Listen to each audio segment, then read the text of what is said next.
우리 오늘도 주님의 부르심에 순종하여 예배의 자리에 나오신 모든 분들을 주님의 이름으로 환영하고 축복합니다. 우리 오늘은 불평과 불만의 원인이라는 제목으로 함께 말씀을 나누려고 합니다. 우리는 예수님을 믿는 그리스도인입니다. 그리스도인은 어떻게 살아야 할까요? 우리 입에서는 항상 기쁨과 감사, 찬송, 사랑의 언어가 나와야 합니다. 그것이 그리스도인의 삶이에요. 그런데 때때로 우리의 입에서 반대의 소리가 나올 때가 있습니다. 불평과 불만과 원망의 소리가 나올 때가 있어요. 대체 언제 어떨 때 우리 입에서 불평과 불만과 원망의 소리가 나오게 될까요? 그리고 그런 소리가 우리 입에서 나오려고 할 때 우리는 어떻게 대처해야 할까요? 우리 오늘 말씀을 보면 불평과 불만의 상황을 만난 두 부류의 사람들이 나옵니다. 바로 여호수아와 요셉 자손들이에요. 자, 그런데 불평과 불만의 상황이 찾아왔을 때 이 둘의 대처 방식이 좀 다릅니다. 먼저 우리 요셉 자손, 불평과 불만이 찾아왔을 때 어떻게 하느냐? 사람과 싸우려고 해요. 여호수아 지도자와 싸우려고 합니다. 우리 오늘 말씀 17장 14절 말씀 같이 한번 읽어볼게요. 14절입니다. 시작. 요셉 자손이 여호수아에게 말하여 이르되 여호와께서 지금까지 내게 복을 주심으로 내가 큰 민족이 되었거늘 당신이 나의 기업을 위하여 한 제비 한 분깃으로만 내게 주심은 어찌함이니까 하니. 아멘. 우리 이미 슬로보아스 5딸들이 여호수아에게 나와서 우리 기업을 요구한 것을 함께 나눴습니다. 그들이 요구한 것은 어이가 없고 또 무리한 요구가 아니었어요. 아버지의 이름이 지어지지 않기 위하여서 기업을 받기를 원합니다. 그렇게 모세에게 부탁하고 확인되었던 것을 다시 여호수아에게 나와서 당당하게 정당하게 구한 것이에요. 그런데 오늘 말씀에 나온 요셉 자손은 땅을 요구하고 있는데 이들은 이미 땅을 받았습니다. 그것도 요단 동쪽에 있는 땅을 받고 또 요단 서쪽에서도 가운데에 있는 가장 크고 좋은 땅을 받았습니다. 그런데 이들은 왜 우리에게 한 분깃, 한 기업만 주냐고 여호수아에게 따집니다. 자신들의 불평과 불만을 지도자에게 나와서 쏟아내고 있는 것이에요. 쉽게 말해서 싸우기 위해서 그렇게 나오는 것입니다. 자, 이런 상황이라면 여호수아도 불평과 불만이 생길 수 있어요. 아니, 하나님께서 그렇게 주신 것인데 왜 나한테 그러십니까? 나는 주라고 해서 준 것입니다. 그렇게 똑같이 불평과 원망이 생길 때 싸울 수 있었어요. 요셉 자손들이 감히 지도자한테 이렇게 하십니까? 그러면 안 되시지요. 똑같이 대우할 수 있었습니다. 그런데 여호수아는 그렇게 하지 않았습니다. 여호수아는 그들이 싸움을 걸었을 때 싸우려고 하지 않았어요. 여호수아는 어떻게 하느냐? 오히려 반대로 합니다. 자기에게 불평과 불만을 토로한 요셉 자손들에게 오히려 격려하고 축복을 합니다. 우리 오늘 말씀 17절 말씀 같이 한번 읽어볼게요. 17절입니다. 시작. 여호수아가 다시 요셉의 족속 곧 에브라임과 므낫세에게 말하여 이르되 너는 큰 민족이요 큰 권능이 있은즉 한 분깃만 가질 것이 아니라. 아멘. 이들이 자신이 큰 민족이라고 해요. 그렇듯이 너네는 맞아, 큰 민족이다, 큰 권능이 있다. 자기에게 불평하고 불만하고 싸우려 온 사람들에게 오히려 격려하고 축복해 줍니다. 어떻게 여호수아는 똑같은 상황에서 불평하고 불만하지 않을 수 있었을까요? 우리 똑같은 상황에서도 다르게 대할 수 있습니다. 우리 농사를 짓는데 이런 이야기가 있잖아요. 땅이 넓어요. 어떤 사람이 반 정도 농사를 지었습니다. 어떤 사람은 그 상황을 보고 이렇게 이야기해요. 아직 반밖에 못했네. 어떤 상황은 이렇게 이야기합니다. 벌써 반이나 했네. 똑같이 요즘 덥고 힘들고 습하잖아요. 똑같이 힘들고 어렵고 짜증이 날 수가 있어요. 입에서 나올 수가 있어요. 어떤 사람은 나올 때 그냥 얘기합니다. 근데 어떤 사람은 얘기하지 않거나 다른 방식으로 이야기를 할 수도 있어요. 똑같은 상황에서 여호수아는 불평하고 불만할 수 있지만 지도자인데 충분히 할 수 있지만 그렇게 하지 않았습니다. 그 이유가 무엇일까요? 그 이유는 여호수아는 불평과 불만이 생기는 원인을 알았기 때문이에요. 원인을 알았기 때문에 불평과 불만을 하는 대신에 그 원인을 제거하려고 했습니다. 여호수아가 찾은 불평과 불만의 원인이 무엇이냐? 바로 싸움을 멈추었기 때문입니다. 누구와의 싸움을 멈추었기 때문이냐? 가나안 족속과의 싸움을 멈추었기 때문이에요.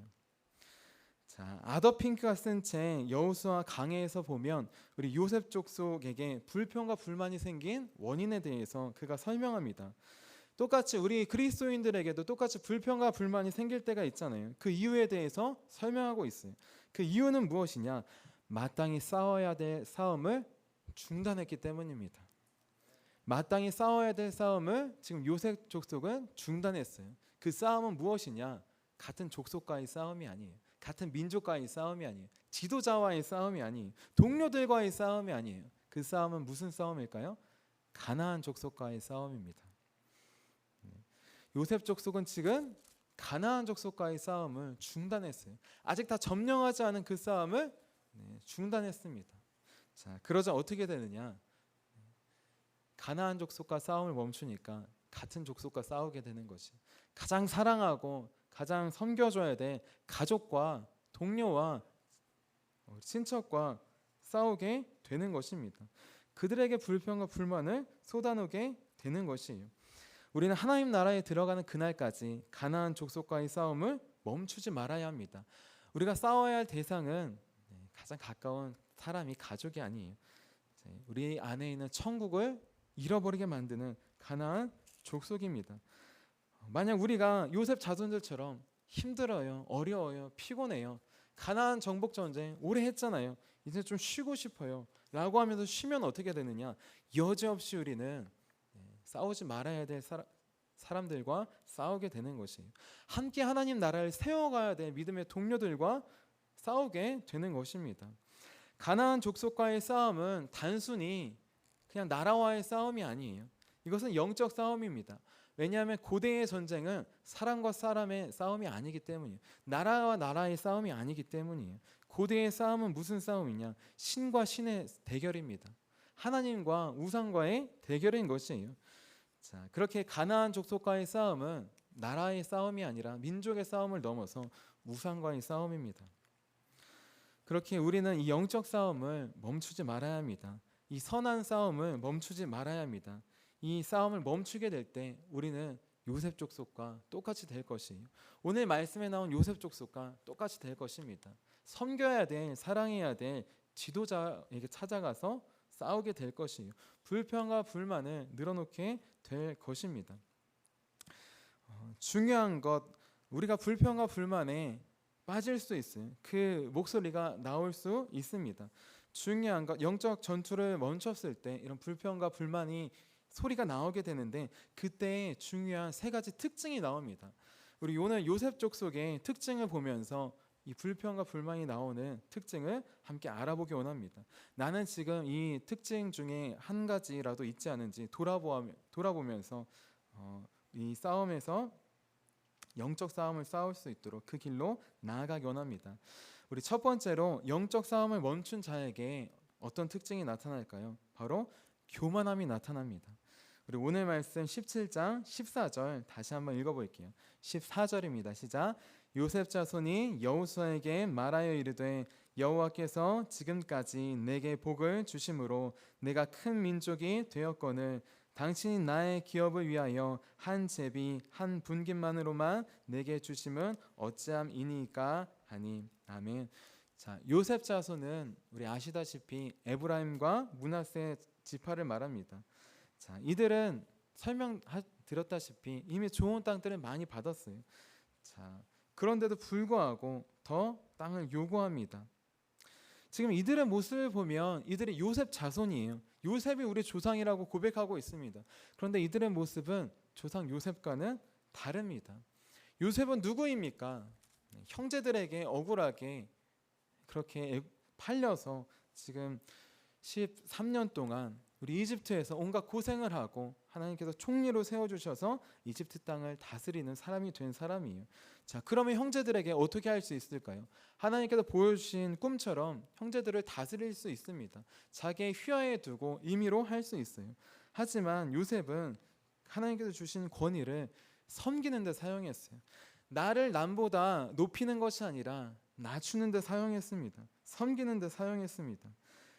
나를 남보다 높이는 교만함으로 두지 않고 오히려 낮추는 겸손함의 모습이 바로 요셉의 모습이었어요. 하지만 요셉의 자손이라고 하는 이 에브라임과 므낫세 지파는 그 반대의 모습을 보여줍니다. 요셉은 겸손했지만 이들은 교만했어요. 이들은 이미 가장 좋은 땅 넉넉하게 받았는데도 불구하고 더 요구합니다. 우리가 두 지파이니 두 지파의 몫을 주십시오 라고 겉으로는 이야기하지만 속으로는 이것이에요. 우리는 위대한 요셉의 자손입니다. 우리는 옛날에 그 이집트 땅을 다스렸던 모든 형제를 먹였던 그 요셉의 후손입니다. 하나님께서 우리 자손을 특별히 축복해 주셨어요. 다른 지파들과 우리는 차원이 다른 지파입니다. 그러니 이것으로 만족하지 못합니다. 더 내놓으십시오. 요셉은 그 많은 땅을 가족을 위해 또 이집트를 위해 섬겼는데 이들은 한정된 땅을 내가 더 갖기 위해서 달라고 그렇게 요구하고 있는 것입니다. 이러한 교만한 마음이 이들 안에 생겨났습니다. 그 교만함은 무엇이냐? 가나안 족속과의 싸움을 멈추자 생겨난 것이에요. 마치 가나안 족속들이 했던 것처럼 똑같이 교만한 모습을 그들이 닮아가고 있던 것입니다. 우리 두 번째로 영적 싸움을 멈춘 자들에게 나타나는 특징은 무엇일까요? 두 번째는 하나님보다 사람을 더 의지하는 것입니다. 우리 17장 14절 말씀 우리 당신이부터 읽어볼게요. 우리 밑에 부분 당신이입니다. 시작. 당신이 나의 기업을 위하여 한 제비 한 분깃으로만 내게 주심은 어찌함이니까 하니. 아멘. 자, 지금 에브라임과 므낫세 지파가 누구 앞에 와서 지금 이 얘기를 하고 있습니까? 여호수아죠. 여호수아는 누구입니까? 어느 지파입니까? 여호수아는 에브라임 지파예요. 지금 에브라임과 므낫세 지파는 같은 민족인 우리 여호수아에게 나와서 요구하고 있는 것입니다.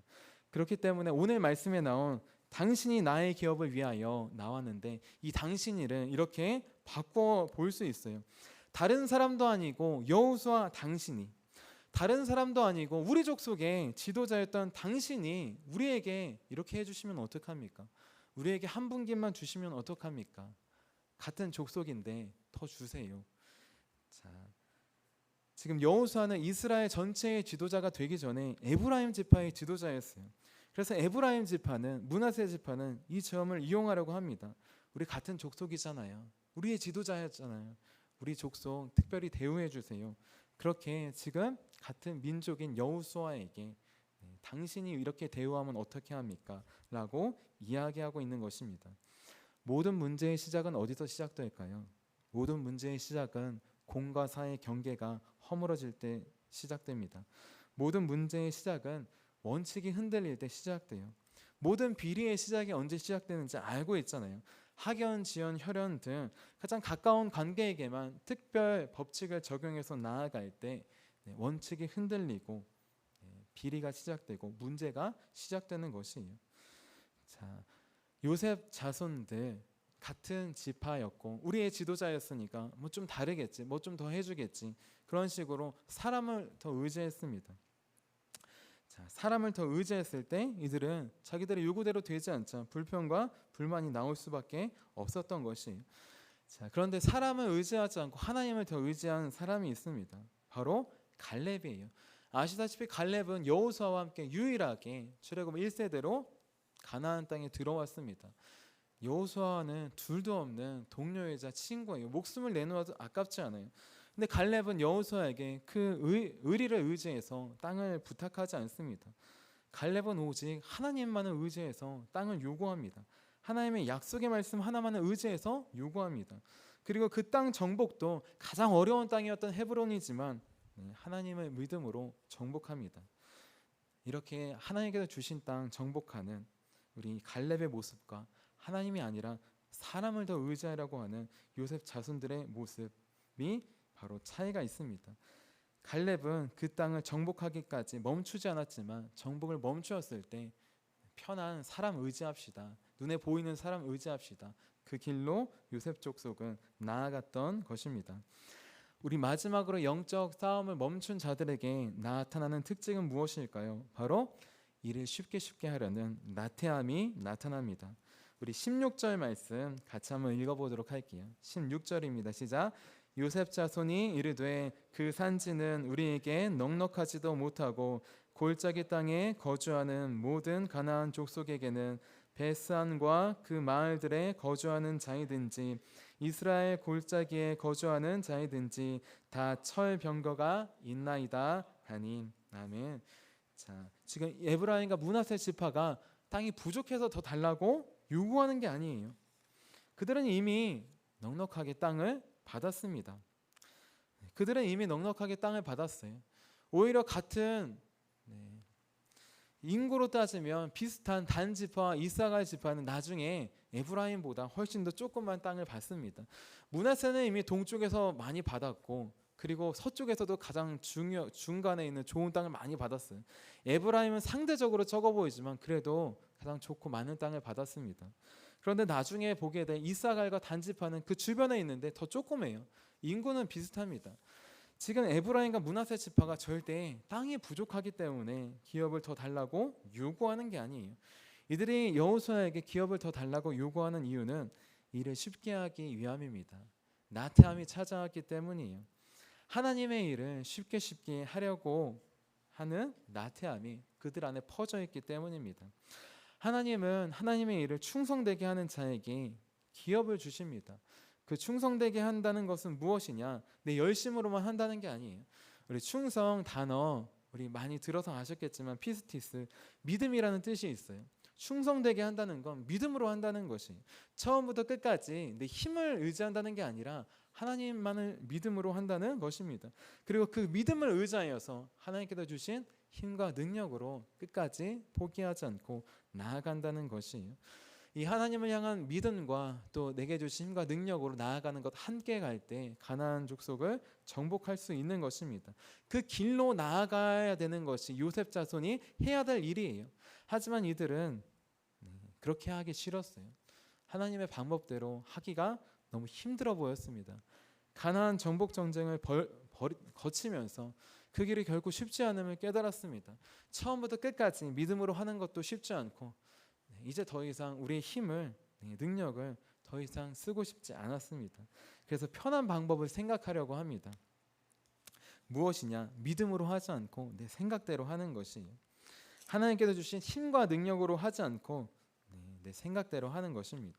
몸과 마음을 끝까지 온전히 쓰지 않고 머리로만 하려는 것이에요. 그래서 이미 주신 땅을 하나님의 방법으로 정복하는 게 아니라 아직 저기 남아있는 땅, 이미 정복한 땅, 그 땅 가지면 편하겠네, 그 땅으로 하시죠. 그런 식으로 자기의 생각대로 그렇게 남아있는 땅을 가져가려고 하고 있습니다. 자, 이렇듯 영적 전쟁을 멈춘 사람에게는 불평과 불만과 원망이 나오는데 그럴 때 나오는 세 가지 특징이 있습니다. 바로 교만함과 의지함과 나태함이에요. 나를 남보다 높게 여기는 교만함이 나타날 때 그 사람에게 불평과 불만과 원망을 하는 것이에요.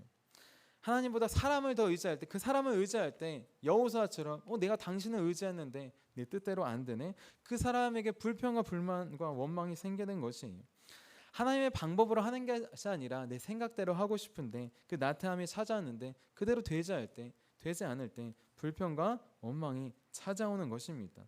그리고 중요한 것, 이 세 가지 특징이 찾아올 때 우리는 가장 가까운, 가장 사랑해야 될 가족들에게, 동료들에게, 우리 교우들에게 불평과 불만과 원망을 쏟아놓게 되는 것입니다.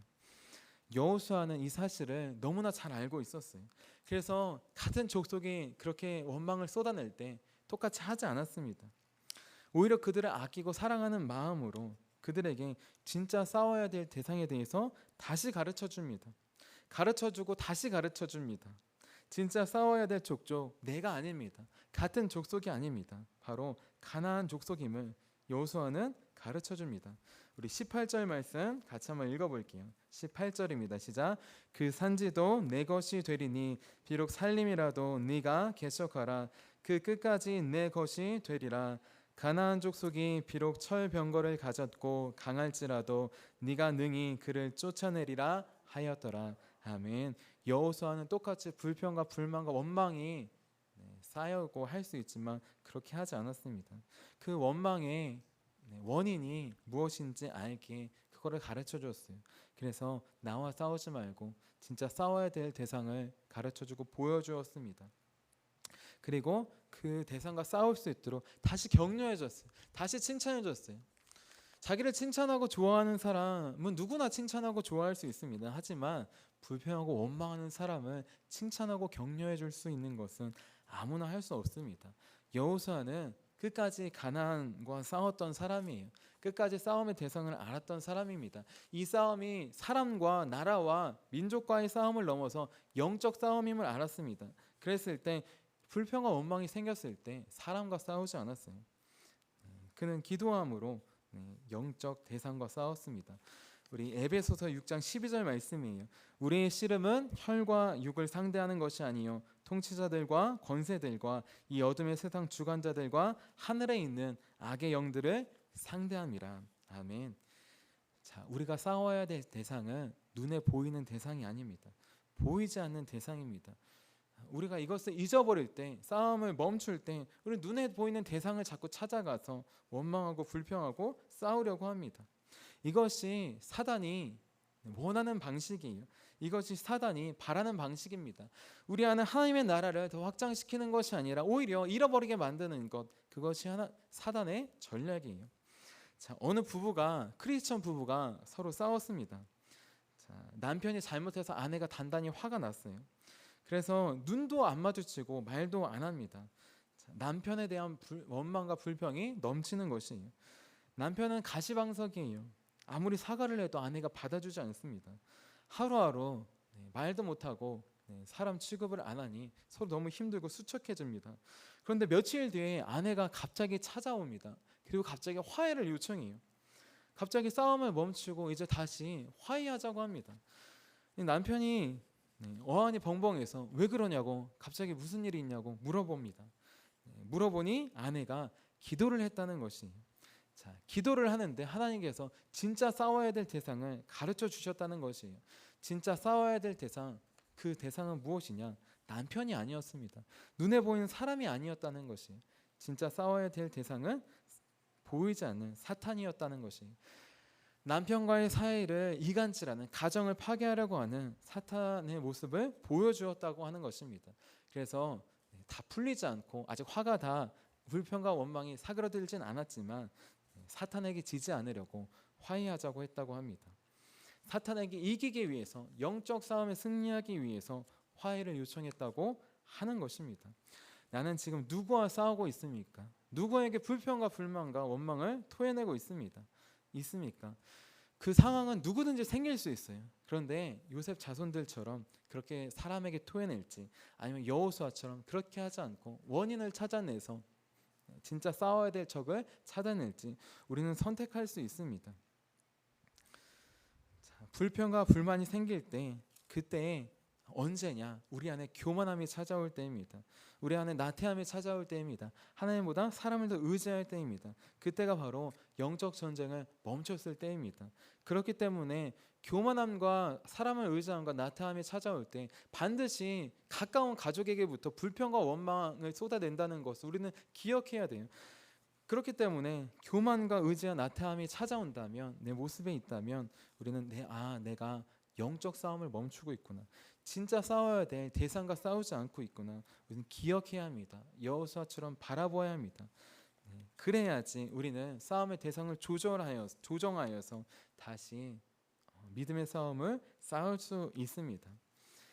하나님은 하나님의 나라를 확장시켜 나가시기를 원하십니다. 그 나라는 이미 우리 안에 주셨고 또 예수님을 믿는 우리 가정 안에, 우리 교회로부터 시작됩니다.